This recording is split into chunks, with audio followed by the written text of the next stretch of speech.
حبايب قلبي ابطال ثالثه اعدادي، مستر هنعمل ايه في مراجعه ليله الامتحان؟ بص يا صديقي، انا مش هشرح. ليه؟ عشان احنا بقالنا سنه كامله بنشرح، بقالنا سنه كامله بنحل، سنه كامله بنراجع. انت دلوقتي المعلومات كلها جوه دماغك بس ناسي. طب مستر اذاكر ازاي؟ اراجع ازاي ليله الامتحان؟ انا عامل لك المنهج كله في حوالي 4 روشتات وش ظهر، يعني 9 روشتات. هتقراهم، ولو مش معاك خش كوميونتي الواتساب هتلاقيهم عليه. قول لي برايفت لو انت دخلت جديد وهم مش موجودين، قول لي برايفت هبعتهم لك. ممكن كمان ننزلهم على الفيسبوك. هتقرا هتفتكر كل حاجه. بعد ما تقراهم ليله الامتحان بس هتحل 5 امتحانات. مستر ايه هما؟ اركن المعاصر شويه على جنب، مصر كلها بتحل المعاصر. خلينا احنا في الاضواء. الاضواء ساينس اسئلته فعلا جميله، متجمعه من اسئله محافظات كتير. تمام. البي دي اف ده فيه 5 امتحانات، هننزل لك منهم 2 على اليوتيوب، وممكن ننزل الباقي، بس هننزل 2 عشان انت بتعرف تحل لوحدك ومش عايزك تضيع وقت في الفرجه. بس بشرط قبل ما انزلهم هتطبع البي دي اف عندك في البيت، تحلهم الاول لوحدك وتتفرج معايا بقى وانا بحل، تشوف طريقه الحل. البي دي اف ليه انسر برضه عشان تعلم لنفسك لو انت مش عايز تتفرج. انا دلوقتي هفتح الانسر على طول، الانسر حاطط لك الانسر مع السؤال. طب ليه يا مستر؟ عشان ما نضيعش وقت في الكتابه وانت الحمد لله بتدور على اصغر فيديو على اليوتيوب. يلا بينا نبدا. سم الله. راجع الاول خش كوميونتي الواتساب، المنهج كامل في 9 ورقات هبعتهولك، وبرده هنساعدك السنه الجايه. اولى ثانوي كومباين ساينس عملنا مراجعات جه منها الامتحان. يلا بطمنك ان ثالثه اعدادي برضو سهله، عشان اولى ثانوي منهج الصعب الجديد برضو سهل، ما تقلقش. ايزي. نبدا موديل 1. بيقول لك complete the following sentence. اكمل. The reaction of an acid with a base to form salt and water known as معروف بايه؟ مش انا قلت لك اي اسيد مع اي بيز هيكون ملح وميه. مش الميه اصلا نيوترال مع اسيد وبيز يعني مفيش ولا اسيد بس ولا بيز بس، هيبقى نيوتراليزيشن. اصبر نفتح القلم.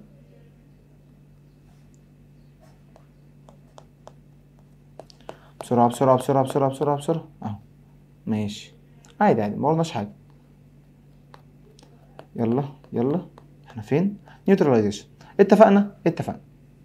نجيب لون ايه؟ تحب لون ايه؟ ازرق ولا اخضر؟ انا بحب ازرق. يلا قلنا ايه؟ اسيد بيز هيعمل ايه؟ نيوتراليزيشن. ماشي. Two factor of genetic trait are identical. يعني ايه identical؟ يعني توأم، الاتنين متشابهين، فيطلع لك حاجة وحشة ولا حاجة وحشة. ده مثل، مش دي الإجابة. أنا قصدي ما دام الاتنين identical يبقى pure individual. شرحناها كتير بفكرك. السؤال التالت ده بقى بنتلخبط فيه. بيقول لك use to measure electric potential difference. ما دام شفت electric potential difference على طول تفتكر الفولتميتر. كان بيتركب بارلل ولا سيريس؟ بارلل. ازاي مستر؟ اهو يا عم.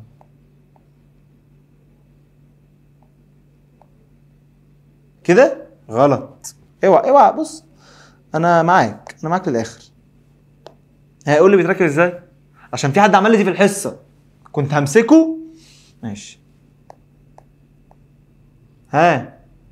ايوه كده. بيتركب فين بقى؟ هنا. اتفقنا كده. ده الفولتميتر. طب لو قال لك سيريس، يعني حاجه بتركب سيريس او الكتريك كارنت، يبقى الالكتريك كارنت. ماشي. give reason for the pituitary gland is called the master gland. بص بقى، انا هتفق معاك اتفاق، هخبي الاجابه في الاسئله اللي جايه عشان نفكر مع بعض، عشان انا ما اضمنش انت حليت لوحدك ولا لا. يعني ايه بايتيتري جلاند؟ قلت لك دي ماستر الجلاندات، دي اهم واحده فيهم. افكرك البايتيتري كانت فين؟ كنت بقول لك بايتيتري تحت البرين. ماشي. ليه يا مستر دي الماستر بتاعهم؟ دي ليه دي ام الجلاندات كلها؟ عشان كانت بتاكتف باقي الجلاندات، الثيرويد، السكس جلاند، هي اللي بتنشطهم. تمام ماشي. الثيرويد مطلع سيروكسين، السكس جلاند كان في الميل وفي الميل. الميل تستيرون هرمون، الفيميل استروجين بروجستيرون. واحده واحده واحنا بنحل هتلاقينا بنجمع كل حاجه. اتفقنا؟ اتفقنا. يلا نكمل. ده ماسك القلم ماشي. يا عم انت استنى شويه، تعالى نمسح دول. تك تك تك تك تك تك. يلا بينا يلا بينا خلاص بقى. الو يا ابني يا حبيب قلبي. ماشي مش عايزين قلم خلاص. reaction between ionic compound are fast. سؤال رقم 4. سؤال رقم ماشي. سؤال رقم 2. ابني بقى ما تتعبنيش يا حبيبي، ما تتعبنيش يا روحي. انا كنت خفيك من شويه. ماشي اهو. يلا ما تزعلش نفسك. reaction between ionic compound are fast. سريع. while reaction between covalent compound are slow. قلت لك الكوفالنت ده سلو لكن الايونيك ده سريع، عشان الايونيك بتتحول لايونز. خلصت. مش كده لك اجابه قد ايه؟ تعالى نختصرها. تعالى. انت تحب الاختصار، انا عارف، انا عارفك يا حبيبي. دي ما تتعبش بص بنعمل كده، نمسح ده ونجيب ده، نعمل كده. عشان كنت بصور على الشاشه السمارت بورد، الايباد لقيته احسن فمش واخد عليه. انت اخويا الصغير وانا صارح معاك. reaction between ion compound are fast while reaction between covalent compound are slow. ليه؟ عشان قلت لك الايونيك بيتحول لايون اهو. الايونيك dissociated into ions بس. ايونيك into ions. لكن بقى ايه؟ الكوفالنت دونت. خلصت. انت لو كتبت دي بس صح، كتبت الايونيك كومباوند dissociated او dissolve، بلاش dissolve يعني بيدوب. because ionic compound convert into بيتحول الى ions in water صح. while الكوفالنت كومباوند don't convert، لو dissociated بالنسبه لك صعبه، don't convert into ions برضو صح. قلنا الرياكشن بيظهر ما بين الايون دايركت ده في الايون، لكن في الكوفالنت بيقول لك ايه؟ occur between molecule. ماشي. The opposite figure represent the reaction between الرسمة دي مهمة جدا، مهمة جدا يا معلم، مهمة جدا يا معلم. ماشي. بص اهي، تعالى نشرحها قبل ما نخش على السؤال. جايالك في الامتحان وانا وانت اهو، هتجيلك بالشكل ده بشكل جديد بس نفس الفكرة. جايالك في الامتحان. تعالى. ماشي. بص يا معلم، كنت بقول لك فوق بيتحط التركيز، تحت بيتحط التايم. فوق التركيز concentration، تحت التايم. ايه الشغبيط دي؟ مش عارف. انا اهم من الشغل ظبط الشغل. هات القلم ده احسن. حلو ده. يلا. الله، ده قلم جميل جدا جميل جدا. ما تجيش تاني بقى، امشي. ولا قلم رصاص مالناش غيره. تركيز تحت التايم. تايم بالمينت، ممكن يديلك بالسكند وتحول عادي. هنعمل ايه؟ كنت قايل لك قبل ما تعمل اي حاجه ركز فين الرياكشن، يعني فين الرياكتنت وفين البرودكت وفين الكاتاليست. كنت مديك لينك ليه حلو قوي. عارف الرياكتنت مش مديك حرف ار؟ ده مبقاش يكتب. ده قلم جميل جدا فعلا. تقريبا الايباد باظ. اخويا صديقي اكتب، عايزين ننزل الحصه، الامتحان بكره. مش بكره يعني، بالنسبه للعيال المفروض يبقى بكره، بس هحاول انزلك الفيديو بكره بدري يعني اهو. يلا. كنت مديك لينك بقول لك الرياكتنت يا عسل. مش عايزين اقلام رصاص، هو القلم الاحمر مفيش غيره.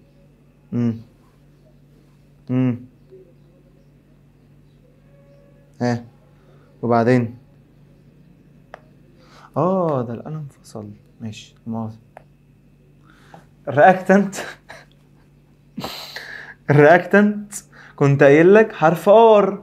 الحرف ار ده ايه؟ نازل لتحت. بص هم بيبص لتحت، فاي حاجه نازله لتحت تبقى رياكتنت. حلوه حلو.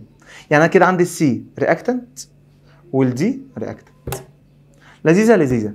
طب البرودكت اللي هو اللي بيطلع في الاخر كان حرف البي. بص طالع لفوق صح؟ طالع لفوق اهو، طالع لفوق حرف البي. يبقى اللي طالع لفوق ده حرف البي، ده البرودكت. نمسح بقى الهطل اللي احنا عملناه ده كده يا مستر. قلنا ايه؟ نكتب بقى بجد، نكتب بجد يلا. قلت يا مستر سي والدي ده ايه؟ ده رياكتنت. طب الايه؟ ده البرودكت. خلي بالك دي سي، ها دي سي. سي والدي ده رياكتنت. الايه؟ ده البرودكت. مالناش دعوه بالحاجات اللي بتحصل دي، عادي عادي. طب البي يا مستر، قلت لك البي ده ثابت ما اتغيرش، يبقى كاتاليست. زي الفل. اتفقنا؟ طب بقى نمسح كل بس كده خلاص خلصنا. شفت؟ سي ودي رياكتنت، برودكت ايه، كاتاليست بي. عايزين الايكويجن. مش الايكويجن، الرياكتنت بيدخل وبيطلع برودكت اهو. الرياكتنت سي ودي، سي ودي بيطلع ايه؟ بيطلع برودكت. والبي كاتاليست هو عامل الحفاز اللي بيتحط على السهم. بس خلي بالك 2 سي اهي. right balance equation represent this reaction using the given symbol. عندي reactant عندي catalyst B عندي product. اتفقنا؟ ماشي. سؤال رقم 2 بيقول لك cross out the odd word then mention the relationship between the rest word. يعني طلع كلمة مختلفة قول هي ايه. جرب حل الواحدة كده في الورق اللي معاك، ما تبصش على الانسر. انا كاتب الاجابات هنا عشان ما اقعدش اكتب سؤال ونضيع وقت كبير بس. ماشي.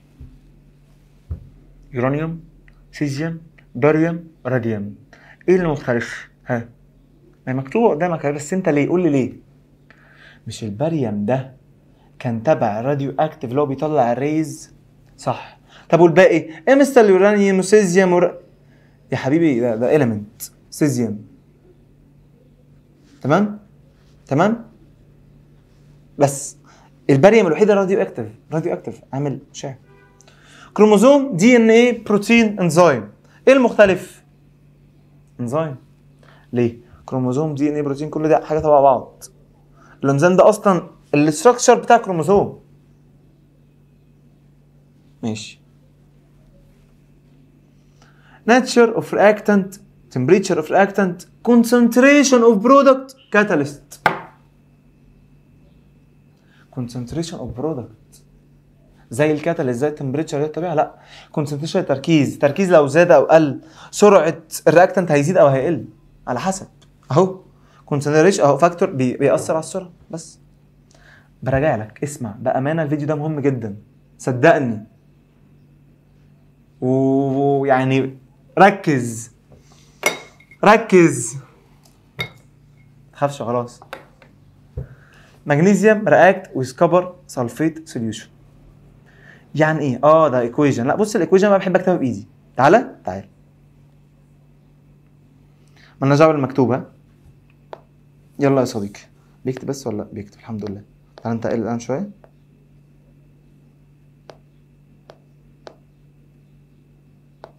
ماشي.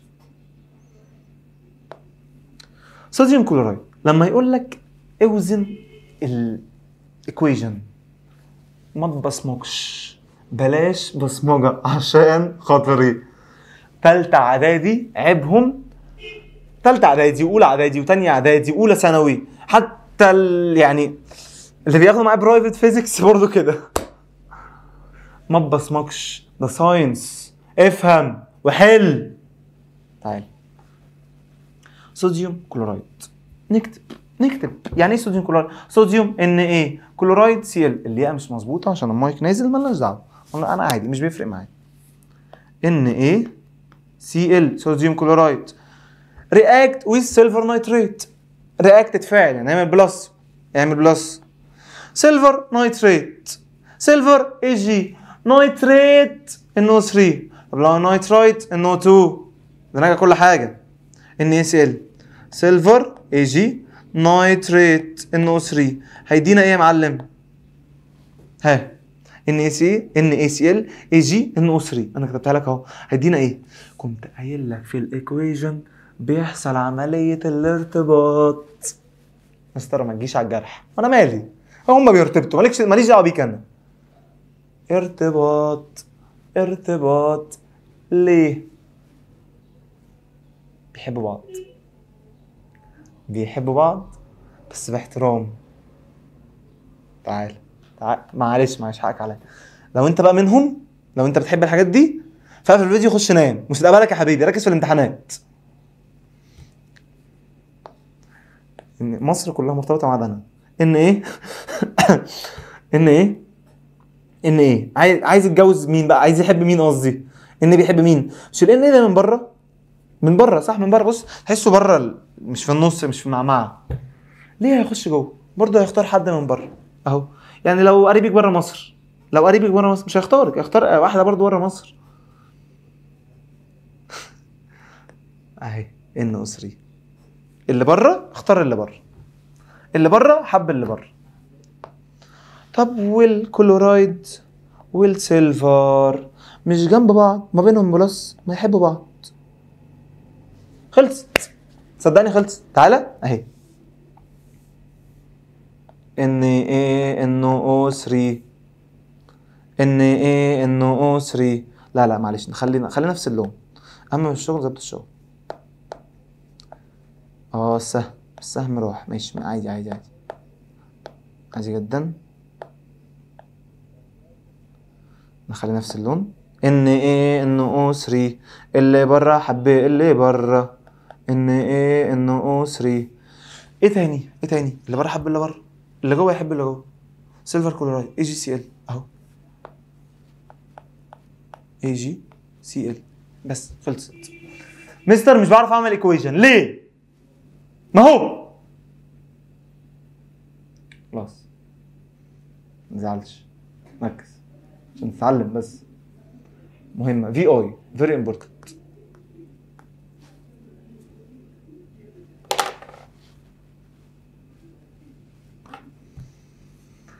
ربنا ياخدك، ربنا ياخدك يا حبيبي، جبتلي صداع. ربنا ياخدك للطريق الصالح للنجاح. انت عارفني يعني. تاني ايكويشن، تعالى. انا اول امتحان بحله بالتفصيل عشان انت لو فهمته الامتحان كله هتعرف تحلها لوحدك بجد.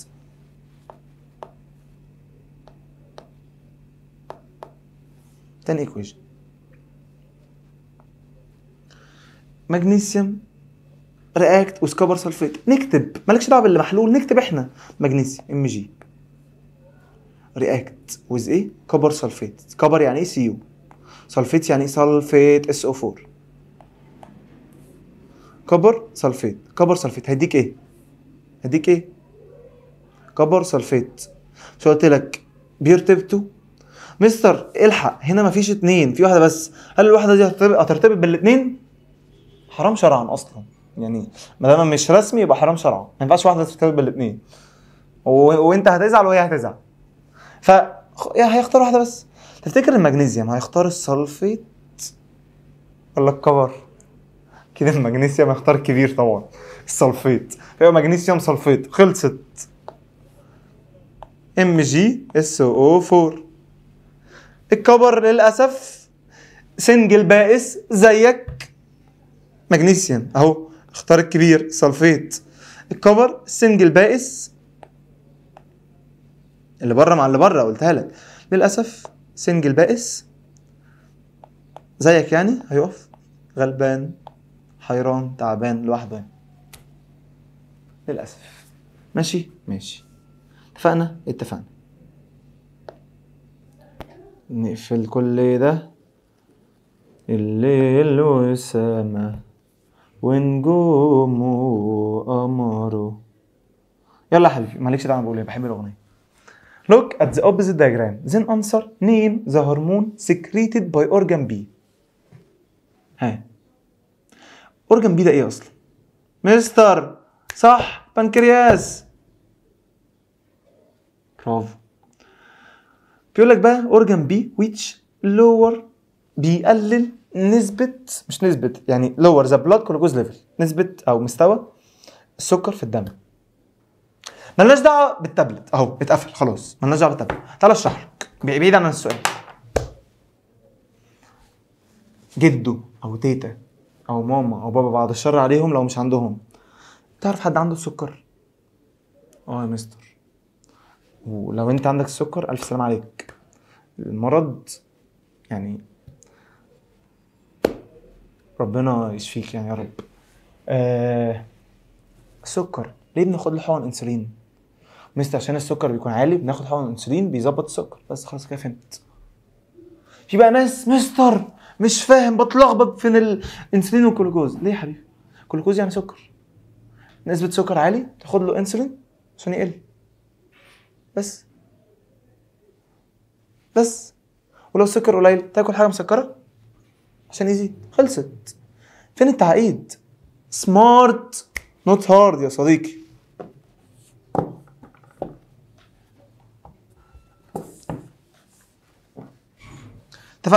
اتفقنا.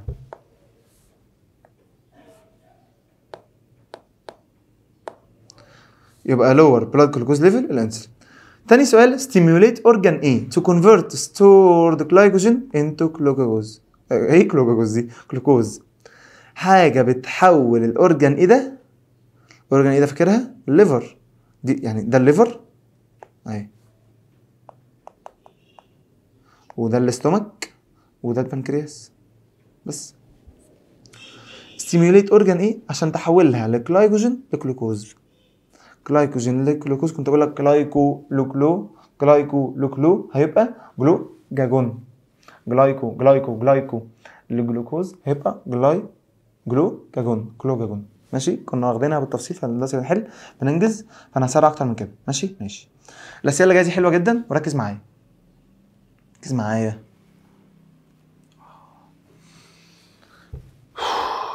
على فكره زي ما انت بتتعب في المذاكره مدرسينك كمان بيتعبوا، فانت قدر تعبك وتعب مدرسينك، واهم من الاثنين دول تعب اهلك عشان فلوس الدروس انا عارف والمعيشه مش سهله. فقدر تعب اهلك واقعد ذاكر، اتلم، اقفل الموبايل وذاكر على الكمبيوتر او اللاب او تابلت المدرسه. لو معكش الحاجات دي اطبع البتاع واتفرج على الموبايل بس متتشتتش. تمام.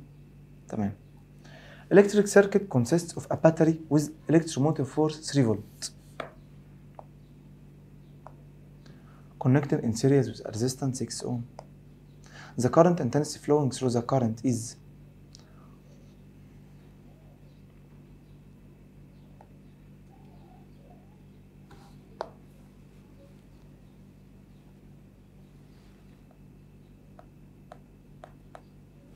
في اي ار. مديني الفي مديني الار، عايز الاي، يبقى الاي ايكوال في على ار. الفي بكام؟ 3 فولت. الار بكام؟ 6 اوم. 3 over 6 كام؟ ها حلها على الآلة، ما الإجابة محدودة اهي 0.5 امبير. خلصت. تمام ماشي. The percentage of the recessive trait in the first generation resulting from the cross of two parents, one carrying a pure dominant trait and the other carrying recessive trait. One dominant other recessive. الأسئلة دي صعبة قوي، هعمل لك ليها فيديو مخصوص هشرح لك جزء الدومينانت والريسيسيف، عشان لو شرحتها دلوقتي تاخد وقت كبير قوي لو انت ناسيها، وشرحتها في السنتر كتير قوي. احنا في سنتر الارض فرج، وبرضو في سنتر العاصمه، والسنه الجايه نازلين سنتر تاني الحمد لله. يعني بنراجع مراجعه مهمه. فانت في الديسكريبشن فيديو حاجتين لازم تعملهم: لينك درايف تسجل عليه بياناتك، كوميونتي واتساب لازم تدخلها، عشان لينك درايف ده هنعمل بيه ايه؟ هنطمن عليك بعد الامتحان، انا بنفسي هكلمك اطمن عليك، عشان حتى كل طلاب الجمهوريه، كل الطلاب بيتفرجوا عليا، بحب اطمن عملت ايه. انا منزلك ريفيجن فور فري على اليوتيوب تساعدك، فبحب اطمن ده لو انت حابب. تاني حاجه تخش كوميونتي على الواتساب، لان انا ليله الامتحان بكتب حاجات على السبوره بتاعتي على المكتب بتاعي، ببعتها لك كمساعده. تمام. نحل السؤال ده. بيقول لك نسبه الريسيسيف تريت ان ذا فيرست جنريشن نتيجه من كروس تو بيرنت. خلي بالك هو عايز ايه، نعمل خط تحت اللي هو عايزه. نتيجه من كروس تو بيرنت one carrying pure dominant، يعني هو عايز pure dominant مع other recessive trait. pure dominant مع recessive trait كده هيطلع لك recessive؟ مستحيل، هيطلع لك dominant بس، يبقى recessive زيرو. خلصت. ماشي. iron positive 2 convert into iron positive 3. بيقول لك this process is called ايه؟ iron positive 2 convert into iron positive 3. ايه رأيك؟ يعني ايه 2 ل 3 يا مستر؟ مستر بوزيتيف كنا قايلين اس بوزيتيف لوز، اس بوزيتيف لوز، ايرون بوزيتيف 2 لوز 2 الكترون، كونفرت انتو ايرون بوزيتيف 3 لوز 3 الكترون.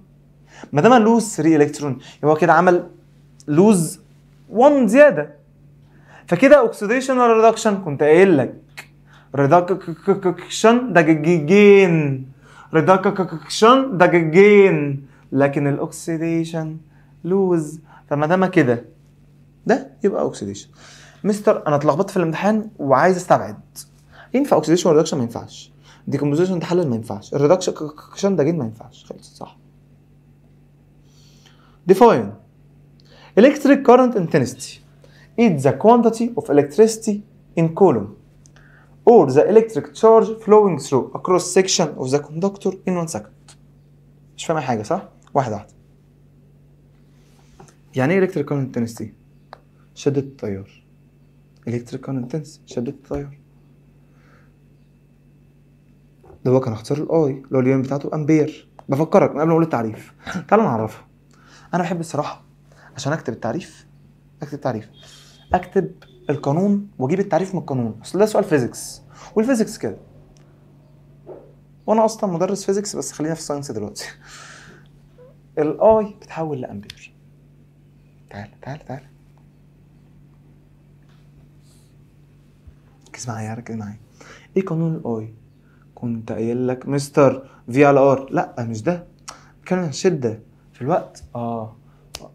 الكيو ايكوال ات، الكيو ايكوال ات، فالاي كيو على التي. كيو يعني ايه؟ كوانتيتي بتاعت ايه؟ اللي بتتقاس بالكولوم. طب التايم اليونت بتاعته بالسكند. هات الديفينيشن من القانون. معلش ديفينيشن من القانون خلاص. يبقى الالكتريك كارنت انتنسيتي ده كوانتيتي اوف الكتريسيتي ان كولوم او تشارج. ما دي الشحنه الكهربائيه برضو عادي. flowing through cross section area اللي هي flowing through حته السلك يعني في الثانيه. بس عايز تقول quantity of electricity in column in 1 second. لو انا مستر، لو انت عندي في المدرسه، يعني انا في مدرسه، مش هنقول اسم المدرسه عشان ما يحصلش مشاكل، في مدرسه في مصر الجديده يعني مدرس. quantity of electricity in column in 1 second، in 1 second في ثانيه واحده. تمام ماشي. دي بس صح بجد. راديو اكتيف بوليوشن. ركز معايا. زياده النيوكلير راديشن في الانفايرمنت بس. يعني ايه راديو اكتيف بوليوشن؟ تلوث الاشعاع. راديو اكتيف ده بيعمل ايه؟ بيزود النيوكلير راديشن في البيئه بس. سبحان الله. فاكرين ناس قالت لي الجزء ده مستر صعب جدا واسئلته سهله جدا. ماشي.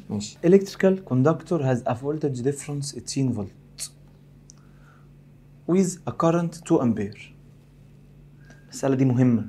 قلت لك physics when the connected to another power source 3 ampere. بص واخد بالك بعمل ايه؟ بحط خط تحت الارقام مهمة. احسب البوتنشال ديفرنس across the conductor. معايا ايه؟ معايا فولت. وانت بتحل تبقى منظم كده، تكتب الجيفن، بعد ما تكتب الجيفن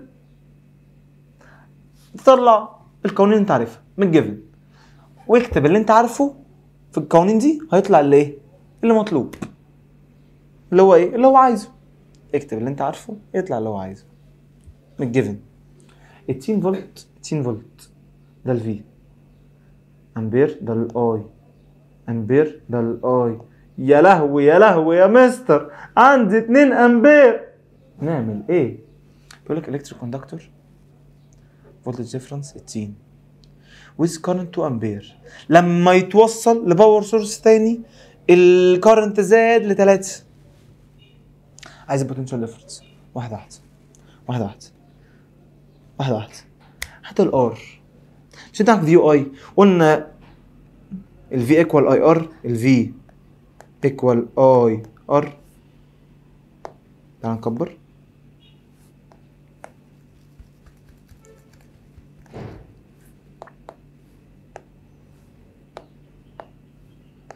في ايكوال اي ار، صح يا مستر. وعندنا الفي وعندنا الاي، عايز الار، صح يا مستر. هات الار. ار ايكوال ايه؟ في على اي ايكوال الفي 18 اي 2. دي هات ار 1، ها ار 1 يعني واحده واحده. هات ار هنا وهات ار هنا عادي، بنجرب عشان نشوف ايه اللي انا حاسه صح وايه اللي حاسه غلط. انا حاطط نفسي مكانك ان شاء الله الصوت ما يبقاش فيه خربشه. ار في على اي، الفي بكام؟ 200. 200. طب والاي بكام؟ 2. 2 اوفر 2 9. 9 ايه؟ اوم. مستر انا معايا الار، في ناس هتروح تجيب ار التانية، 10 اوفر 3 هيطلع لها 6. مستر استخدم الار 6 ولا الار 9؟ تعال نرسم باتري ونشوف. السؤال ده مهم جدا بجد. اصبر نجيب النوت بوك عشان ده من اصعب اسئله. ايه ده؟ تعبك بيساوي نجاح، ده الفيديو بتاعنا اللي فات شفت؟ تعبك بيساوي نجاح، بس وين؟ امتى؟ نزل على الفيسبوك في نصيحه اتفرج عليها. امتى؟ مالكش دعوه، كرم ربنا. يلا يلا مالناش دعوه.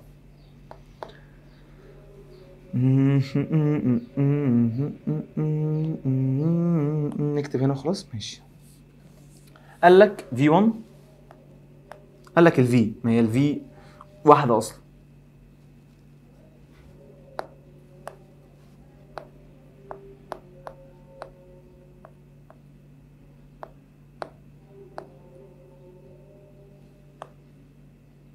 equal 10 فولت.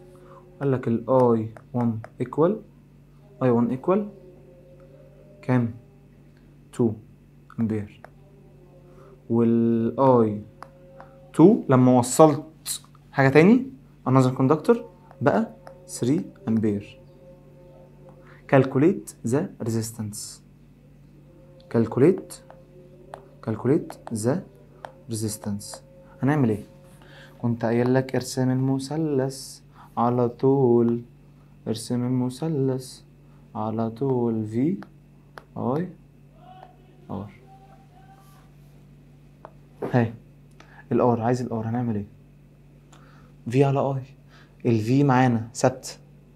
الاي مستر معايا اي 1 معايا اي 2، اخد اني واحده؟ الاولى دي اللي كان معاها الار. لما وصلت امبير تاني الار بتبقى ثابته ما بتتغيرش. انا معايا مثلا سلك كهرباء، المقاومه بتاعت السلك ده مثلا 9 اوم، ده الريزيستنس ده المقاومه. بوتنشال ديفرنس 18 فولت، الامبير 2. لما زودت امبير تاني هل المقاومه هتزيد؟ هل السلك هيقاوم اكتر؟ مستحيل. فانت 3 اوم تفضل هي نفس الريزيستنس بس. اتفقنا؟ ماشي تمام ماشي. ماشي ماشي ماشي. فكده نعمل ايه؟ نعمل ان الار كالكوليت ذا ار، هنقول ار ايكوال ايه بقى؟ في على الاي. الفي قلت لك بكام؟ 18 فولت. الاي اول مقاومه 2 امبير تطلع بكام؟ 9 امبير. خلصت. 9 امبير خلصت. 9 امبير ايه؟ 16 اوفر 2 ريزيستنس 9 اوم يا جدع. اخرت عدم التركيز والتسرع. شفت؟ حتى مستر بيغلط عادي جدا. امتحانات ثانويه عامه بتيجي غلط يا ابني عادي. ربنا يستر ما نتحبسش بعد الكلمتين دول.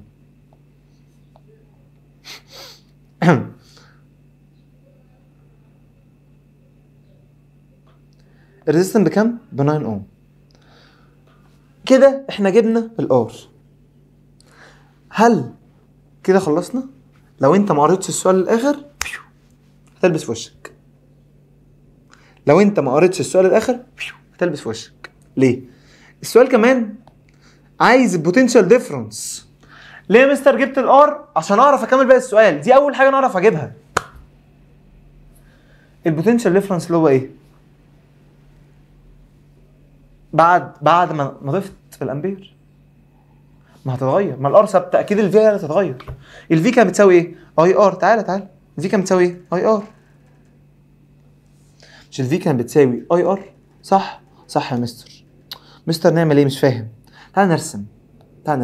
انت اتلخبطت. تعال نرسمها. انا الفيزيكس بحب ارسم.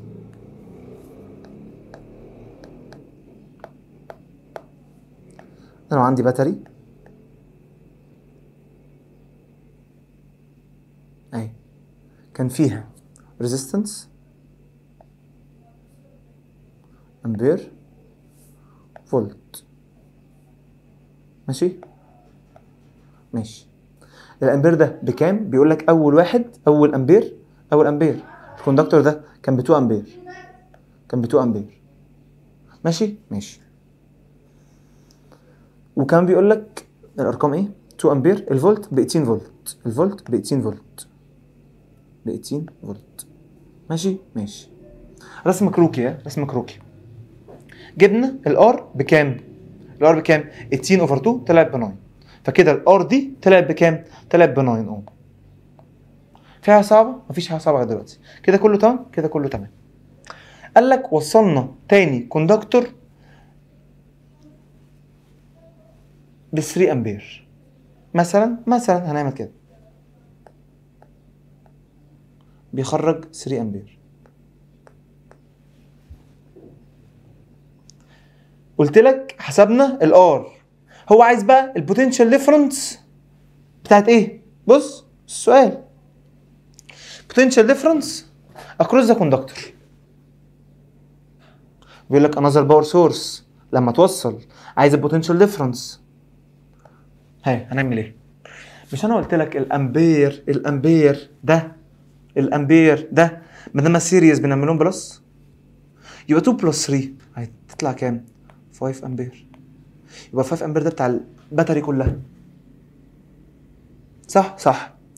طب والريزيستنس بتتغير؟ ما بتتغيرش، دي مقاومه السلك. مستر عايز الفي. مش انا كنت قايل لك ان الفي اقفل يا. مش انا كنت قايل لك ان الفي بيساوي ماشي،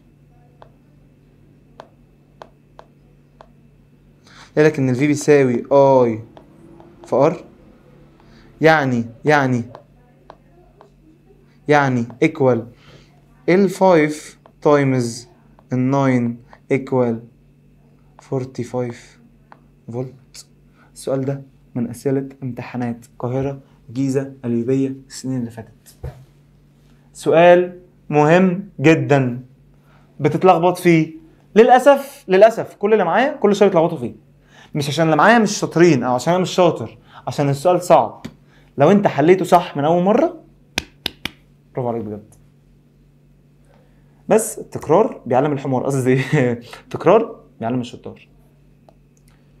واحنا حلناه كتير، يعني كانوا بيغلطوا فيه في بدايه السنه، فاحنا حلناه كتير في فاينل ريفيجن فتمام. مستر اراجعه؟ لا رجع انت الفيديو. يلا correct the underlined words. Most metal sulfates decompose by heating into. ها يا اخويا القلم يا جدعان. ماشي. القلم. Most metal sulfate decompose by heating into metal oxide. حرارة بتحول الميتال لميتال اوكسايد. وايه؟ ها؟ وايه؟ كربون دايوكسيد؟ بجد؟ طب بيقول لك ميتال سلفيت هيتحول لكربون؟ يا جدع يا جدع.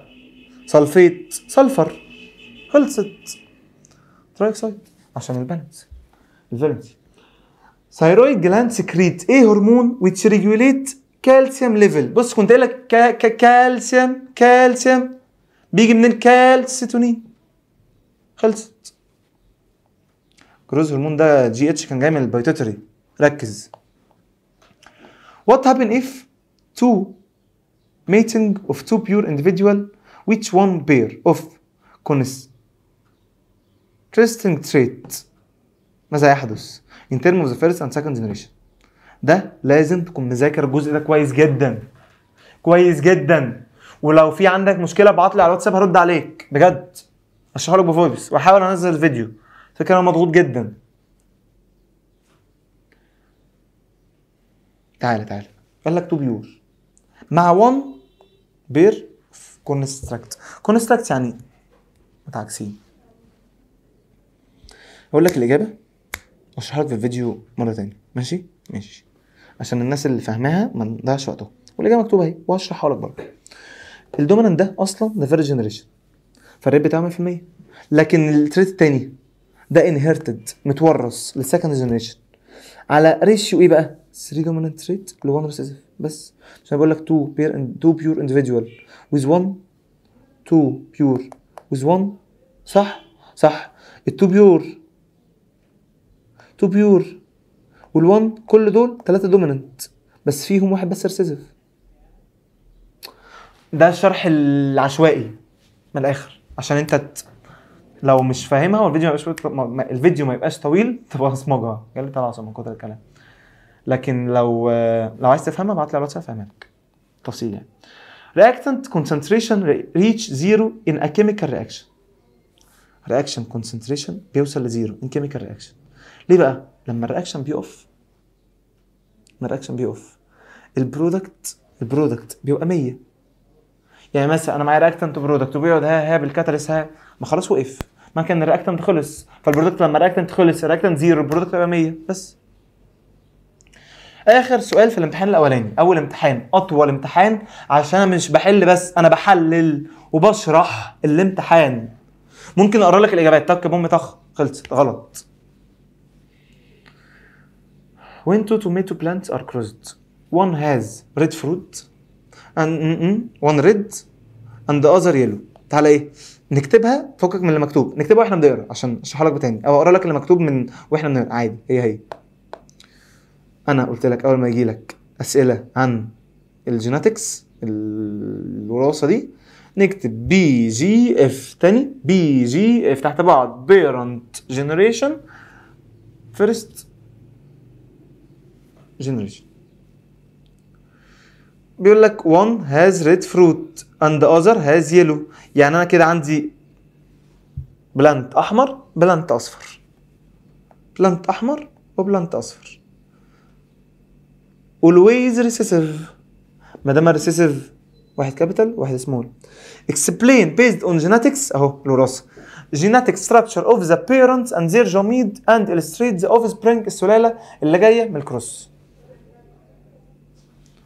البيرنتس مدامه always recessive وعايز الجيناتيك اللي جاي من الكروس هنعمل ايه بقى؟ هنعمل ايه هنا؟ مش قلت لك ريد ويلو يبقى ار كابيتال ار سمول في الاثنين ار سمول. كده احنا ايه كتبنا وفاهمين ليه. ده البيرنت عشان ريسيسيف اولويز. طب هنيجي بقى نعمل ايه؟ قلت لك زي السيل اعمل ديفيجن اقسمهم نصين ار كابيتال لوحدها والار سمول لوحدها ار سمول لوحدها والار سمول لوحدها. ده في الجنريشن. طب فيرست بقى جنريشن بيعمل ايه؟ قلت لك الار اهي قلت لك الار دي هي الاسهم معلوله. الار دي بتاخد الار دي ونحطها هنا. تمام دي اول مره صح؟ تاني مره الار دي بتاخد الار دي. اصبر نمسح بس الازرق.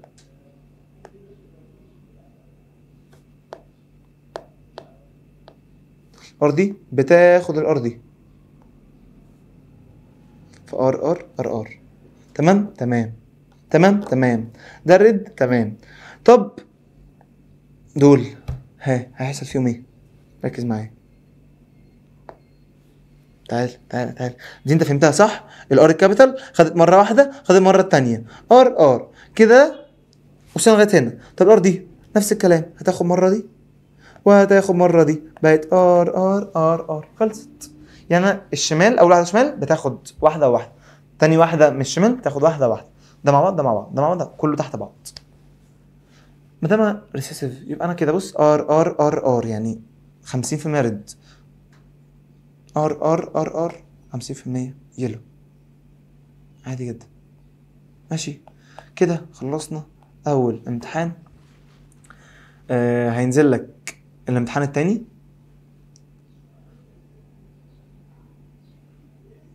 في فيديو لوحده، عشان تاخد بريك ما بين الامتحانين بس، يعني تفصل كده ما بين الامتحانين تشم نفسك وتخش على الامتحان التاني. وهم 5 امتحانات، لو عايزين الباقي قولوا لي. ربنا معاكم، انتم قدها. ما تنساش مع مرسلين وحيد من الاوائل اكيد. مع السلامه.